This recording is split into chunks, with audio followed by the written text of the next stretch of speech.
سيدة الأرض ومثوى كل خير، مكة. تكتسي حلة بيضاء، يا لبهاء المنظر. يحتشد البياض من كل بقاع العالم لونا وقلبا، ليسكن مكة متلهفا للرحمة، للبركة، للعودة نقيا كيوم ولدته أمه. جاءوا بيضا بقلوب خالية من وعثاء الدنيا، بثياب طاهرة نقية تراهم العين فيزدحم في مجراها الدمع، وتغسل روح شهدت المشاعر، وروح حال بينها وبين الوصول مسافات ودول. أنقياء جسوما وأرواحا، وكأن موسم الحج يعود في كل مرة ليجدد للروح ارتباطها بخالق السماء، لتتخفف من أعباء الهموم البشرية وترتقي في معارج السمو والنقاء. لبيك اللهم لبيك، لبيك اللهم لبيك. يتردد صداها بين الجبال والوديان، أعذب صوت هتف استجابة لأمر الله، فضجت به الحناجر وامتلأت القلوب إجلالا وتعظيما لرب العالمين، وكأنه امتداد لأذان جد الأنبياء إبراهيم عليه السلام: وأذن في الناس بالحج، وأذن في الناس بالحج. في منى تزدحم المشاعر، وتبدأ أولى محطات رحلة القلوب لهفة وحبا في يوم التروية، يوم التزود من منابع الإيمان. منى بمثابة الوضوء قبل الصلاة، استعدادا ليوم الحج الأكبر. يوم عرفة، يوم تتلهف له القلوب حنينا وشوقا، لترفع أكفها دعاء ورجاء في مكان ليس ككل الأمكنة، في بقعة لا نهر فيها ولا بستان. تسجد القلوب تعظيما لخالقها، تخشع الجوارح إذعانا لربها، تسيل الدموع خشية وتلذذا.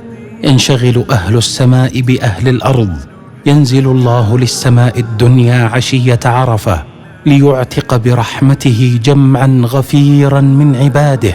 تقف الأقدام رجاء العفو والرحمة، رجاء أن تعود الأرواح نقية.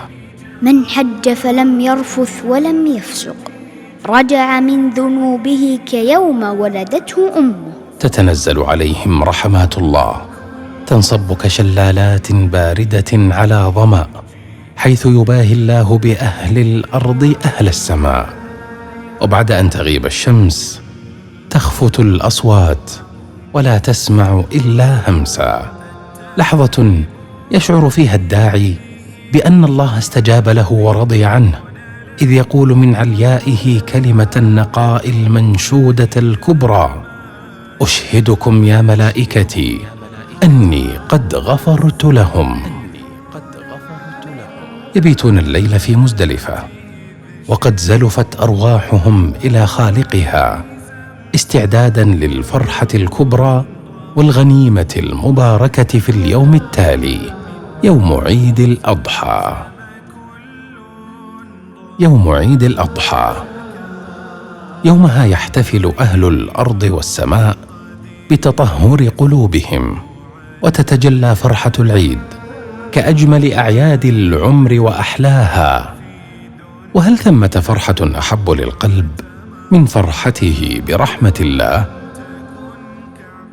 إلى منى، حيث كانت البداية، يعودون ليرموا جمرات 3 في أيام التشريق، مؤكدين حربهم الكبرى على الشيطان. وكأن الحاج يرمي كل شر ودنس، ويأبى أن يعود لمسالكه بعد أن استلذ بطعم العبودية وذاق معنى النقاء. وما بين طواف الإفاضة أو طواف الوداع تتجلى الكعبة المشرفة كأجمل منظر قرت به العين، وسر به الفؤاد، واستراحت على أعتابه الروح. فبالكعبة لذ للعين اللقاء، وبالكعبة حشرج الصوت وداعا، وسالت الدموع مهابة ونقاء.